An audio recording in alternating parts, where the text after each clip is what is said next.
Question number 35। इससे पहले भी हमने क्वेश्चन किया है सारे, है ना, जो हम 2023 की प्लेलिस्ट चला रहे हैं पूरी, तो उसमें वैसे सारे क्वेश्चन यहाँ तक हो चुके हैं। 31 हुआ, है ना। सो 35 इज अगेन, जैसे मैंने बोला था लास्ट वीडियो में, ये वो फिर से लीनियर अलजेब्रा। तो लीनियर अलजेब्रा के आप कितने क्वेश्चन देखोगे, आप सोचो कि कितना इंपॉर्टेंट बन जाता है। और ये फिर से क्वेश्चन जो है वो एमएसक्यू का पार्ट हो गया, है ना। So multiple select is R2, 2 question multiple select के लीनियर अलजेब्रा के आ चुके हैं। तो ये जो एमएसक्यू है ना, उसको स्ट्रॉन्ग कीजिए, तो आपका सारा ही सिस्टम जो है वो बढ़िया हो जाएगा। सो क्वेश्चन को ध्यान से पढ़िए, क्वेश्चन बहुत आसान है कि P कोई 3x3 का मैट्रिक्स है, इसकी आइगन वैल्यू 1 1 2 है। सो आइगन वैल्यू को बता दी, जैसे ही आपको आइगन वैल्यू पता चलती है तो आपको पता है कि ट्रेस क्या होता है, सम ऑफ आइगन वैल्यू, डिटरमिनेंट क्या होता है, product of eigen value, that's it. तो P के बारे में 2 बातें तो आपको पता है कि P एक मैट्रिक्स है, P एक मैट्रिक्स है, this is P which is a 3x3 matrix having eigen values, जो इसकी आइगन वैल्यूज है वो क्या है, 1 1 2 है। तो आपको पता है कि अगर P जो है उसकी आइगन वैल्यू है तो लिखते हैं कैसे, वैसे Px equal to lambda x लिखते हैं। x is your eigenvector, lambda is your eigenvalue, तो आप इसको लिख सकते हो Px इक्वल टू x, है ना। क्यों? क्योंकि 1 आइगन वैल्यू है, lambda is equal to 1 is the eigenvalue. और Px इक्वल टू 2x भी लिख सकते हो आप, Px equal to 2x, because ये भी एक आइगन वैल्यू है।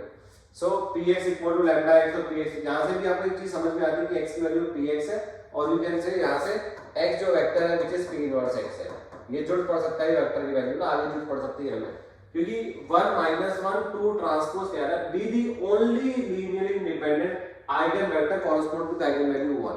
तो अब क्या समझ में आता है, आइगन वैल्यू इसकी 3 है व्हिच इज 1 1 2, बट 1 के कॉरस्पॉन्डिंग, है ना, 1 के कॉरस्पॉन्डिंग केवल एक ही आइगन वेक्टर है। क्या 2 हो सकते हैं? हो सकते हैं, है ना।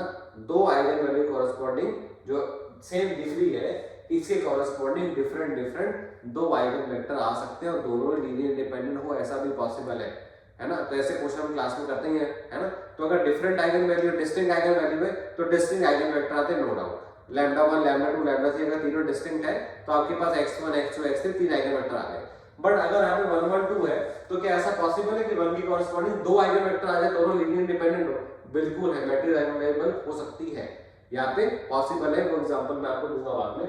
सो 1 1 2 जो है ये इसके कॉरस्पॉन्डिंग, पर फिलहाल यहाँ कह रहा है कि एक ही आइगन वेक्टर है which is 1 1 and 2 to the eigen value 1 if the adjoint of the matrix 2p is denoted by p। देखो ये क्लास की ब्यूटी है, क्लास में हम जब एप्लीकेशन प्रॉपर्टीज लिखते हैं तो एक ही आइगन वैल्यू से बताता हूँ कि एक ही eigenvalue lambda 1 lambda 2 lambda 3 lambda n है, तो मैं आपको बताता हूँ a इनवर्स की क्या होगी, a प्लस ki की क्या होगी, है ना, और एडजॉइंट ऑफ a की आइगन वैल्यू क्या होगी। ये सारी चीजें तो हम लिखते हैं, ये तो नोट्स की ब्यूटी होती है कि matrix 2b is noted by q, then which of the following statement is this।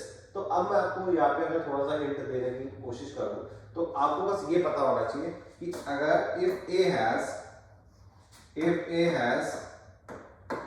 eigen values lambda 1 lambda 2 lambda n, then what is eigen value of 2a? You know what is 2 lambda 1 2 lambda 2 2 lambda n? What is eigen value of a inverse? 1 by lambda 1 1 by lambda 2 1 by lambda n। ये सारा मैं पहले ही बता चुका हूँ आपको, ये सारी प्रॉपर्टीज है, ये आती है तो पेपर आसान है, वरना और भी तरीके हैं निकालने के, बट ये अगर आपको आता है तो और भी आसान हो जाता है। तो आइगन, जैसे आपको पता है what is a inverse, a inverse is nothing but 1 upon determinant of a adjoint of a। तो यहां से अगर आप देखोगे तो eigen value of adjoint of a जो है, eigen value of adjoint of a, eigen value of adjoint of A is nothing but determinant of A by lambda। तो क्योंकि एक ही आइगन वैल्यू लैम्डा के A इनवर्स की eigen value क्या होगी, 1 by lambda। So eigen value लिख लो इसको, बड़ा इंपॉर्टेंट होता है ये अगर आपको आता है तो ये वन ऑफ द वे है। सेकंड वे में आपको डेफिनेशन बता दूंगा निकालना कि सर हमें तो लिंक मिला ही है, आप नेट पे सर्च कर लो चाहे, है ना। ये हम नोट से बनाते हैं, ये तो छोटे-छोटे पॉइंट है जो लिखना जरूरी है, जो टाइम बचाते हैं। तो जिसने भी आपको ये बताया है कि eigen value of adjoint of A is nothing but determinant of A by lambda, question वहां खत्म हो जाता है, क्वेश्चन वहां खत्म हो जाता है। क्यों? क्योंकि अब यहाँ पे उसने 2p का पूछा है, एडजॉइंट ऑफ 2p पूछा है ना। तो मतलब एडजॉइंट ऑफ 2p इसको वो q से डिनोट करता है, समझ रहे हो। तो अगर मैं इसकी आइगन वैल्यू पूछूं आपसे, eigen value of adjoint of 2p is nothing but अब 2p है तो 2p a था, a आएगा तो determinant of 2p bye lambda. तो अब ये आपको पता है डिटर्मिनेंट ऑफ k क्या होता है 2 की पावर 3, बिकॉज p का जो ऑर्डर है वो 3 है। Determinant of p by lambda, तो this is 8। What is determinant of p? आपको p की आइगन वैल्यू पता है 112 है, तो 112 अगर आइगन वैल्यू है मतलब अल्फा बीटा गामा अगर वो है तो alpha dot beta dot gamma क्या होगा 112 है ना। Product of eigen values nothing but determinant, तो इसका क्या आ गया 2 आ गया, दिस इज 2 बाय लैम्डा, तो this is nothing but 16 by lambda. What is lambda? अब लैम्डा का मतलब इनवर्स वाली नंबर। तो अगर p अगर हम 2p का देख रहे हैं तो अगर p की आइगन वैल्यू 112 थी तो 2p की आइगन वैल्यू क्या है 224 है। ये लैम्डा है, ये लैम्डा है, तो 1 बाय लैम्डा क्या है 1 बाय लैम्डा है 1/2 1/2 1/4। ये वापस देखना, ये जो पूरी कथा चल रही है वो 2p पे चल रही है, तो 2p आपने लिखा 2p lambda, lambda is nothing but what determinant of a, मतलब eigen value of a inverse. तो यहां पे क्या होगा eigen value of 2p inverse, correct है ना। तो 2p क्या आ गई 224, तो इनवर्स की क्या होगी 1/2 1/2 1/4, तो यहां डाल दो वापस 16/2 16/2 16/4, मतलब ये 1 बाय लैम्डा की वैल्यू है, तो मैंने बस 16 into 1/2 1/2 1/4 किया, तो दिस इज 884 आ गया। कितना टाइम लगा मेरे को, अगर मुझे ये पता था एप्लीकेशन तो मुझे कितना टाइम लगा आइगन वैल्यू ऑफ 2p निकालने में, आइगन वैल्यू ऑफ q निकालने में। तो जैसी आइगन वैल्यू मेरे पास q की आइगन वैल्यू आ गई, जैसी मेरे पास q की आइगन वैल्यू आ गई कि q की आइगन वैल्यू 884 है, तो आइगन वैल्यू का मतलब, क्योंकि मुझे ट्रेस पता चल गया कि ट्रेस क्या है सम ऑफ आइगन वैल्यू 8 16 4 20, बिल्कुल सही है। क्या डिटरमिनेंट 64 है, क्या इनटू 164 आता है, नहीं 8 into 8 64 into 4 256, this is wrong. तो एक एप्लीकेशन से आप इतना जज कर पाए, यही सेकंड में आपने निकाल दिया कि what is the eigen value of q, क्योंकि जैसे ही आपको q के बारे में ट्रेस और डिटरमिनेंट लिखे ना, आप तुरंत समझ जाओ कि आइगन वैल्यू चाहिए, क्योंकि आइगन वैल्यू की ट्रेस और डिटरमिनेंट दे देती है आपको। तो इसलिए बड़ा इंपॉर्टेंट था कि आप इसको समझना कि eigen value of adjoint of a is nothing but determinant of a by lambda, where a is the eigen value of lambda is an eigen value of a inverse, correct है। मतलब अगर a की eigenvalue lambda है तो a inverse की 1 by lambda होती है ना। a की अगर लैम्डा है तो a इनवर्स की 1 बाय लैम्डा होती है, तो वहां पे a नहीं है 2p है हर जगह। तो यहाँ पे मैंने 2p से किया, 2p 2 का क्यूब बाहर आया, because k a property determinant of k की पिछले वीडियो जरूर देखें, ताकि इसमें लिखी है मैंने। तो 2 cube p determinant of p is 2 16 lambda, lambda क्या है आइगन वैल्यू ऑफ 2p है ना, और 1 बाय लैम्डा करोगे तो eigen value 2p this, 1 by lambda करोगे तो 1/2 1/2 1/4, यहां से आइगन वैल्यू आ गई। पहले तो ऑप्शन हमारे जस्टिफाई भी हो गए, कोई प्रॉब्लम पहले दो में तो नहीं होनी चाहिए आपको। तो ये क्या है, एक क्राइटेरियन इक्वेशन लिखी हुई है, तो ये भी वेरीफाई कर लेते हैं। हमारे पास 884 है, आइगन वैल्यू अगर है तो आइगन वैल्यू को आप कैरेक्टरिस्टिक पॉलिनोमियल में लिख सकते हो ना भाई। अगर लैम्डा 1 लैम्डा 2 लैम्डा 3 आती है तो क्या लिखते हो x minus lambda 1 x minus lambda 2 x into करोगे तो एक पॉलिनोमियल जनरेट हो जाएगा, उसी के तो रूट्स हैं भाई। अगर आपके पास रूट्स आ गए तो उसको आप इक्वेशन में नहीं लिख सकते। अगर मैं बोलूं 1 और 2 रूट है तो आप क्या लिखते हो x minus 1 into x minus 2, तभी तो पॉलिनोमियल जनरेट होता है। तो भाई तो एक पॉलिनोमियल दे रखा है ये, तो इसको लिख लेते हैं है ना, वेरीफाई कर लेते हैं, पता नहीं सही भी है कर लेते हैं। सो लेट अस वेरीफाई है ना,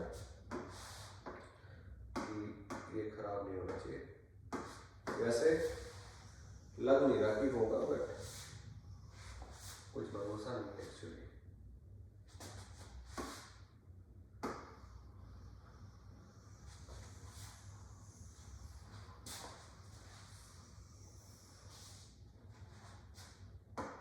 चेक कर लेते हैं। तो क्या आया है मेरे पास x minus 8 x minus 8 x minus 4। So let us check कि क्या आ जाता है। तो मैं मल्टीप्लाई कर लेता हूँ, इसको कर ले, पूरे करना चाहिए, ठीक है। एकदम बेसिक से ले लेते हैं, X square minus 8x minus 8x plus 64x minus 4 equal to 0। तो this is nothing but x cube minus 4x square and this is 16x, correct है। तो ये minus 16x plus 16 into 4 64 x, this is x square है ना, this is x square plus 64x minus 256, this equal to 0.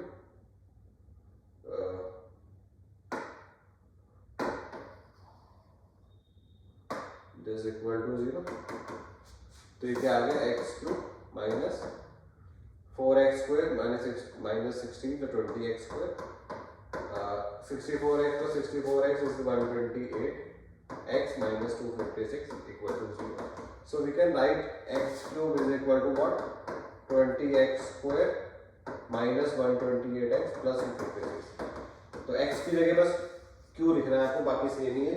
तो जैसे q cube match करता है 20x cube match करता है माइनस दिस 256, तो ये देखो 124 से 128 आ रहा है, तो रॉन्ग है, ये भी गलत कर रहे हैं, ये नहीं बनेगा। This is correct.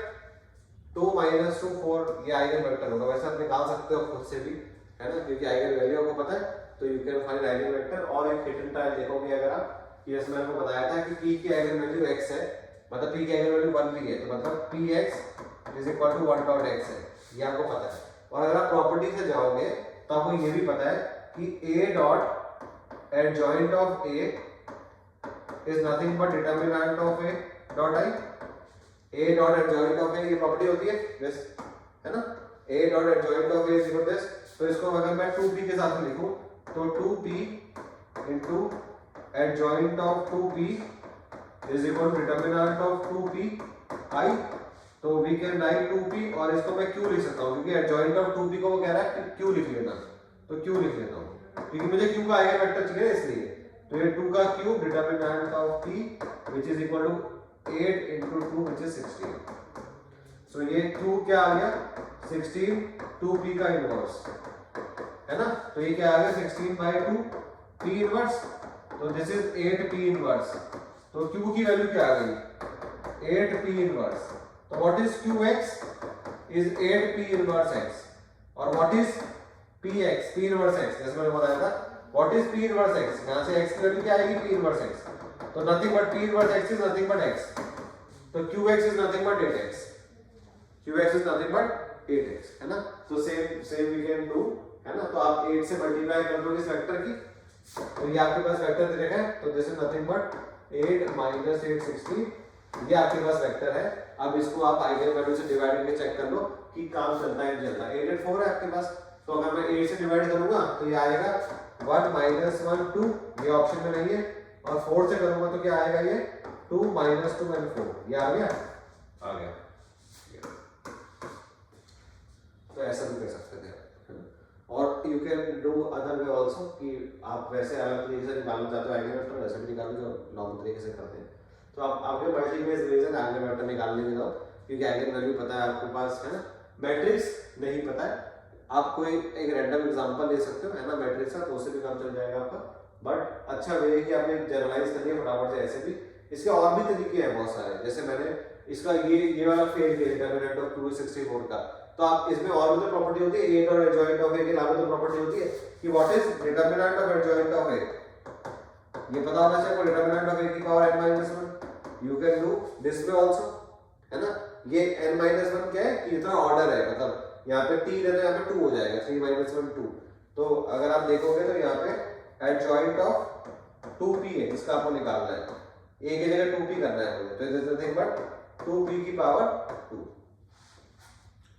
है ना, 3 - 1 is 2। You can do that way, तो भी आपका जो है वो डिटरमिनेंट यहाँ से निकल के आ जाएगा। ये 2 क्यूब होगा 8 होगा, है ना, जैसे इसको अगर आप करोगे तो दिस इज पहले 2 बाहर आएगा, है ना, 2 की क्यूब बाहर आएगा, और फिर स्क्वायर, फिर डिटरमिनेंट ऑफ p का स्क्वायर, तो this is nothing but 2 to the 4 to the 8, है ना, 64 हो गया आपके पास, और डिटरमिनेंट ऑफ p का स्क्वायर, डिटरमिनेंट ऑफ p 2 था, तो 2 का स्क्वायर 4, तो व्हिच इज 256, जो कि हमारा पहले भी आया था, देखो 256, यहां से भी सेटिस्फाई होता है कि 256 आता है, 64 वैसे भी नहीं आता। तो आप इस तरह से जा सकते हो। तो जितने ज्यादा आपको प्रॉपर्टीज पता है आप उतनी प्रॉपर्टीज लगा सकते हो, कोई हार्म नहीं है लगाने में। बट बेसिक क्या था, बेसिक ये था कि आप क्यों की आइगन वैल्यू निकालते, जो मैंने आपको सबसे पहले बताया कि eigen value of adjoint is nothing but determinant of A by lambda. Lambda is the eigen value of A inverse. इसी से आपका क्वेश्चन खत्म नहीं हो गया ना। आपको आइगन वैल्यू मिल गई तो आपको ट्रेस पता चल गया, डिटरमिनेंट पता चल गया, कैरेक्टरिस्टिक इक्वेशन पता चल गई, और आइगन वेक्टर आप जज भी कर सकते थे, है ना। और वैसे भी साफ साफ आपको पता चल रहा है 1 - 2 4 है, इसको 8 से मल्टीप्लाई करा मैंने और डिवाइड कर दिया 4 से, मेरा काम वैसे ही बन गया जनरलाइज करने से भी। तो आप किसी भी तरीके से जा सकते हैं। तो ये थोड़ा सा इसको टाइम दीजिएगा, क्वेश्चन को ऐसे तुरंत मत कीजिए, रिवाइंड कीजिए, पॉज कीजिए, थोड़ा सा देखिए और खुद से बनाने की केसेस बनाने की कोशिश। जब आप लिखोगे ना तब आपको बीच में समझ आएगा अच्छा आपने ऐसा किया था, मैं ये सोच नहीं आता। तो वो बीच वाले स्टेप जो ब्लैक हो रहे हैं ना, वो होता है जब वीडियो आप देखोगे आपको भी डाउट आएगा, नहीं 4 मुझे समझ नहीं आया, 3 मुझे समझ नहीं आया। ये कॉमन डाउट्स हैं जो हर बच्चे के मन में आता है। अगर मैं खुद भी सॉल्व करूँगा तो मेरे मन में आएंगे, पर जब आप 2-4 बार लिख लोगे फिर नहीं आएंगे। So keep it a try, है ना। सो देखिए कि क्या बनता है। नेक्स्ट क्वेश्चन में फिर से मिलेंगे। मैथ्स के बहुत क्वेश्चन है अभी, है ना। पूरे 15 क्वेश्चन आ रखे हैं मैथ्स के, विद एक्सक्लूडिंग रीगल कह रहा हूँ, विद रीगल से 18 है 19 है, ठीक है। सो ये अच्छे से देखिए, नेक्स्ट वीडियो फिर मिलते हैं।